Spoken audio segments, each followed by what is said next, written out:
When I was a girl, I would run through the marketplace and the fields with my red hair shining, reflecting all the sun's light, smiling and greeting everyone. I've tried to gather some women from Kol Isha, our theater group that ran for about 15 years, which was women from across the spectrum of Judaism. We like to call it a group of unlike-minded Jewish women. Oh, I'm late. I'm very late. The shore struck the service without me. But you can't see what's on the outside. Elizabeth, why do they put windows on a box when you can't see what's on the outside? I want to know more about my religion. I believe life has to have more substance. I met Rayna in 1995 when the group was just starting. We were an amazing group of women from very different backgrounds, united by our Judaism and a desire to share our Jewish stories. I really, really enjoyed all of the time I spent with her. I just found her to be a very kind and authentic, present person. Rayna was one of the calming factors, unifiers of the group. Occasionally when we talked about issues, we would get into arguments. Rayna used reason and restraint to help us to chill out. But first tell me, what is your Jewish name? My Jewish name? I don't know. May God bless you to your kindness to me and to my son.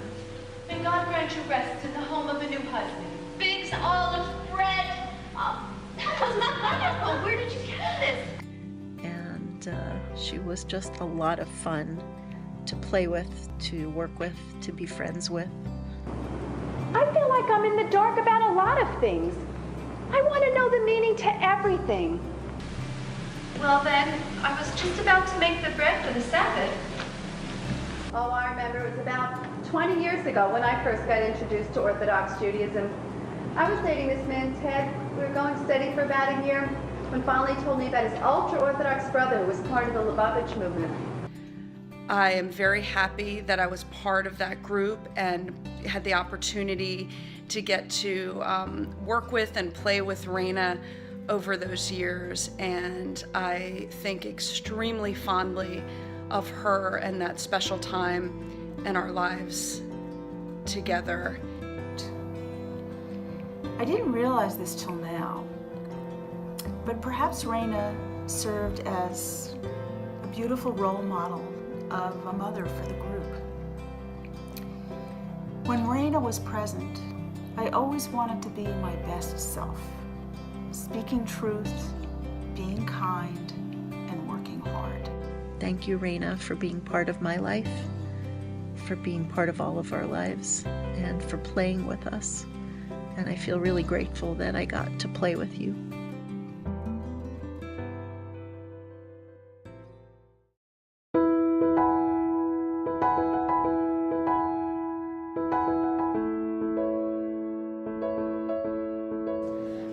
Rayna was such a special soul that I had the pleasure to meet, and I'm so grateful for all of the lessons that she taught me and all of her amazing stories. It was a hard transition. It was challenging and exciting to come to a new place for the first year of a new seminary, and Mrs. Clark was a steady presence from the very beginning. I'm really grateful that I did meet her and that I did get to spend as much time with her as I did. She became one of my best friends, and she's really funny, and she was really sarcastic, and she was just this great and wonderful person. She was a real golden soul, you know, inside and out. She was an incredible dorm mother. She did her job incredibly. She took care of us whenever we were sick. She made sure we had anything that we needed. She would check in on us. She was the most encouraging cheerleader, the best cheerleader. You know, when it came to projects, she was always there, so supportive, always asking us how we're doing. After the first semester, I started visiting Rayna on Shabbos. We would go to shul together, or we would just sit inside and we would talk, we would play, and so it wouldn't be raining outside or it would be cold or dreary or whatever that was and we wouldn't want to go shul. Then we would just sit there. We'd play Settlers of Catan. She'd pull out her books of her travels to Alaska and Niagara Falls, and we would just look at the pictures. We'd see the beauty, and we would just talk. One major thing I learned from her was that no matter how she was feeling, how much pain she was in, you wouldn't know it. She was calm and serene, and she was right there for you, listening, and you were the one who mattered most.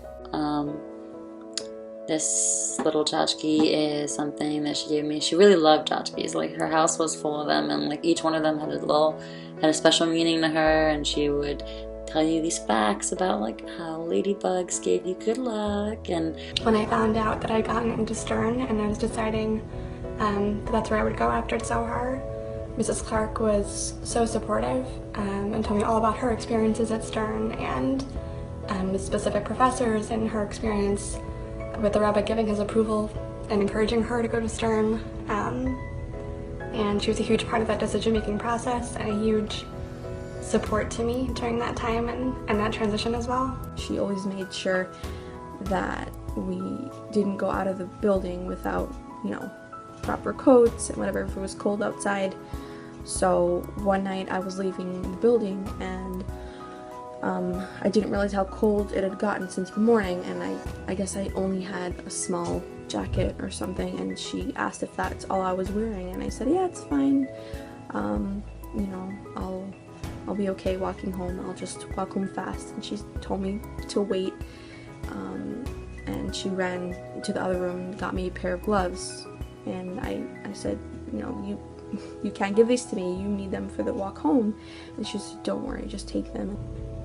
When I think back to Tzohar, I can't help but think of Mrs. Clark and the huge positive impact and presence she had, and I miss her. I have this magnet here that she gave me at the end of the year. It says, may every sunrise hold more promise, and may every sunset hold more peace. Thank you so much, Rayna, for being in my life, and just thank you. Thank you. You really have touched my life and still do.